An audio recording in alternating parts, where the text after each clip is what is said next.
Aujourd'hui, je reçois Jacques Thomet. Bonjour Jacques Thomet. Bonjour. Vous avez été journaliste, enfin vous êtes journaliste, mais vous avez effectué toute votre carrière à l'AFP. Vous avez été correspondant dans de nombreux pays. Vous publiez la pédocratie à la française, la chute des intouchables. Préface de Gérard Lopez, qui est psychiatre, fondateur de l'Institut de victimologie. C'est la postface, la préface de Joseph Ancel. 10 ans d'enquête. Moi, je vous avais reçu à l'époque d'Outreau, je me souviens, parce que vous avez, à l'époque, vous vous êtes engagé, vous avez enquêté sur Outreau pour réhabiliter la parole de l'enfant. Ce livre, c'est un... je ne trouve pas le mot. C'est un coup de poing sur la pédophilie. Vous dites un certain nombre de choses. J'imagine que vous êtes blindé juridiquement parce que vous revenez sur un certain nombre d'affaires. Vous nommez Jack Lang. Vous publiez le procès verbal, une note blanche des renseignements généraux sur Jack Lang. Mais revenons, c'est 10 ans d'enquête, ce livre, Jacques Thomet. Oui, depuis mon enquête en 2011 sur l'affaire d'Outreau, j'ai découvert que Outreau, c'était pas du tout ce que le public français pouvait imaginer.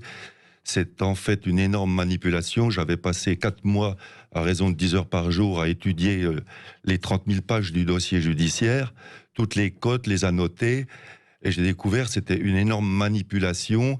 Je crois qu'encore aujourd'hui, la majorité des Français, l'immense majorité, ignorent que dans cette affaire, 12 enfants ont été considérés comme victimes des accusés et y compris indemnisés par l'État. Ça, aucun des médias à l'époque n'en avait parlé, ce qui m'avait extrêmement choqué et ce qui a d'ailleurs justifié l'écriture de ce livre. Oui, pourtant il y a eu effectivement un jugement qui a innocenté un certain nombre des accusés, mais c'est ce qu'on a retenu et c'est souvent présenté comme un fiasco judiciaire, Outreau. Oui, moi j'estime que le fiasco judiciaire, il a été fait au détriment des enfants, parce que ce que également le public ignore, c'est qu'au premier procès d'Outreau à Saint-Omer, les enfants, les accusés étaient dans le public à côté des journalistes et pouvaient même aller à l'extérieur fumer une cigarette, pendant que les pauvres enfants violés étaient acculés dans le box des accusés. Dans le box des accusés, vous entendez bien, alors que les accusés n'étaient pas dans le box. Et ces pauvres enfants étaient insultés, agressés, y compris par maître à l'époque Dupond-Moretti, Hubert Delarue et tous les avocats, puisqu'ils étaient 18 avocats pour protéger, pour défendre 18 accusés, alors que les 18 enfants à l'origine n'avaient que 2 avocats envoyés par le Conseil général du Nord. Ouais. Vous voyez ? Ce livre, La pédocratie à la française, la chute des intouchables, c'est une enquête, je disais, qui revient sur un certain nombre d'affaires, Epstein, Matzneff, Duhamel, il y a pas mal de choses sur lesquelles vous revenez, mais vous accusez, la parole s'est libérée, mais vous dites que ça reste un sujet complètement explosif, que vous avez eu du mal à vous faire publier. J'ai absolument du mal à me faire publier. J'ai envoyé mon texte, y compris à Vanessa Springora, qui a publié son livre Le Consentement. Elle n'a même pas daigné me répondre. J'ai écrit à toutes les grandes maisons d'édition, y compris Gallimard, y compris La Table Ronde, toutes ces maisons d'édition qui ont publié allègrement les horreurs écrites depuis 1974 par Gabriel Matzneff, qui racontait noir sur blanc qu'il était en train de coucher avec 3 enfants, dont un de 8 ans. Et ce monsieur, y compris, a eu le prix Renaudot. Vous comprenez ? Et ce que je peux vous dire aussi, c'est qu'aujourd'hui, je continue d'enquêter. Et hier, y compris, on apprend des événements extraordinaires. C'est que des enfants sont violés, les violeurs sont laissés en liberté, y compris chez moi, dans ma région Franche-Comté, à Montbéliard. Un violeur s'en est pris à un enfant de 9 ans. Le violeur a été libéré. Qu'est-ce qui s'est passé ? Le voisinage est allé le frapper pour qu'il avoue. Il a avoué, il s'est rendu à la police.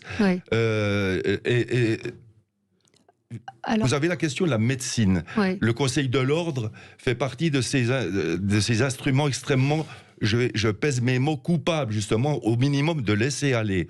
Vous avez une pédopsychiatre qui s'appelle Eugénie Izard, qui a été condamnée à 3 mois de suspension de son travail par le Conseil de l'ordre local de Toulouse. Pourquoi ? Parce qu'il y a 5 ans, elle a fait un signalement auprès d'un juge des familles pour un père qui avait violenté son enfant. Pas sur le plan sexuel, mais violenté. Résultat, suspendue. Elle vient de faire appel devant le Conseil d'État et hier on a appris que le Conseil d'État vient de donner tort au Conseil de l'ordre qui sera condamné à lui payer 3 000 € d'amende. Ouais, donc vous dites tout le monde sait, tout le monde se tait. Alors les choses ont un petit peu changé. Il y a une libération de la parole grâce aux réseaux sociaux, vous le dites également. Sauf que ça ne va pas. Il y a 0,3% des enfants, des plaintes, j'ai vu dans votre livre, qui arrivent devant la justice. Parce qu'il faut rappeler des choses de base. C'est qu'aujourd'hui en France, et ça a été révélé par un sondage de Ipsos à la fin de l'année dernière, donc il y a 4 mois, sur les adultes interrogés, 1 sur 10 assure avoir été victime d'inceste ou de viol pendant son enfance. Vous faites le calcul, ça fait plus de 6 millions de Français qui affirment avoir été victimes. Sur ces victimes, et ça encore c'est des enquêtes faites par des spécialistes, 50% ont fait au moins une tentative de suicide dans leur vie. Le viol, c'est un meurtre psychique. Oui, mais alors, des livres sur la pédophilie, il y en a eu des dizaines. Le titre que vous choisissez, la pédocratie, c'est peut-être pour ça qu'on ne veut pas vous recevoir ou vous éditer, c'est que vous sous-entendez d'une certaine manière. Et il faut faire très attention, c'est qu'il y a une sorte d'organisation qui fait que au plus haut sommet de l'État, au plus haut sommet de l'État, j'accuse évidemment pas le président de la République ni le gouvernement, mais d'une manière générale depuis des années, il y a quelque chose qui fait qu'on met on ne veut pas parler de cela. Pédocratie, ça veut bien dire qu'il y a ça veut bien dire ce que ça veut dire. Oui, vous avez raison. C'est pas un livre sur la pédophilie. C'est vraiment vous dénoncez ces élites qui sont impunis après des crimes de pédophilie. Oui, absolument.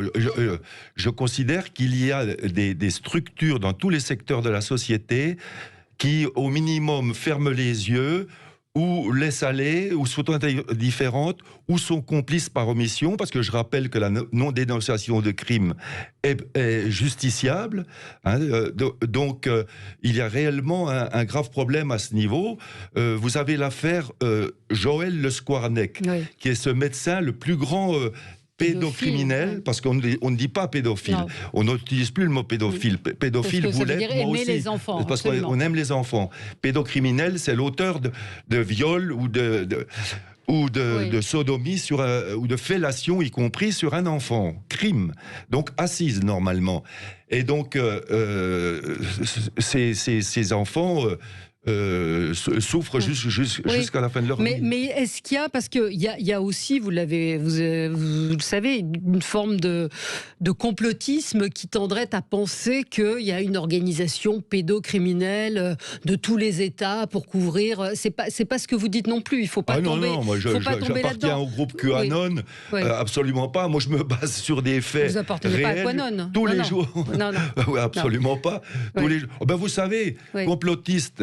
Je connais ça avec monsieur, puisque c'est plus maître, monsieur Dupond-Moretti, actuel garde des Sceaux. Lorsque j'ai lutté avec des organisations, des ONG qui défendent l'enfance, pour que l'un des accusés d'Outreau, Daniel Le Grand-Fils, soit enfin jugé pour les accusations dont il était victime lorsqu'il était mineur, on a été traité de révisionniste par Dupond-Moretti, et par la suite même de négationniste, alors que ce terme est réservé quand même aux victimes de la Shoah. Bien sûr. Ouais. Vous publiez, je le disais, donc moi j'ai appris, parce que vous revenez sur des affaires qu'on connaît, mais par exemple Jean-Paul Sartre, Simone de Beauvoir, j'ignorais ce qu'ils étaient, vous dites des pédophiles patentés. Oui, mais là, exactement, ça fait exactement partie de ce que vous venez de dire, c'est que ces structures... Mais il y a eu une autre époque aussi, il y avait une forme de complaisance, on l'a vu avec Matzneff, c'était une autre époque, ça ne suffit pas à justifier, puisqu'on a vu Denise Bombardier qui, elle, s'était insurgée. insurgée contre les propos de Masneff. La seule. Mais c'était la seule. Mais c'est vrai que, et vous faites un peu l'histoire de cette époque où les éditeurs sont complices aussi d'avoir publié ces livres-là. Totalement, puisque c'est eux, Gallimard et d'autres, la Table Ronde, qui ont publié les horreurs. Vous parlez de Madame Bombardier, Masneff devant les micros parlent de ces livres d'horreur et elle l'attaque. L'un des invités, Philippe Solers, écrivain, lui-même signataire d'une pétition en 77 qui demandait la libération de pédocriminels, vous vous rendez compte, avec Jean-Paul Sartre et compagnie, eh bien, il l'a traité de mal baisé.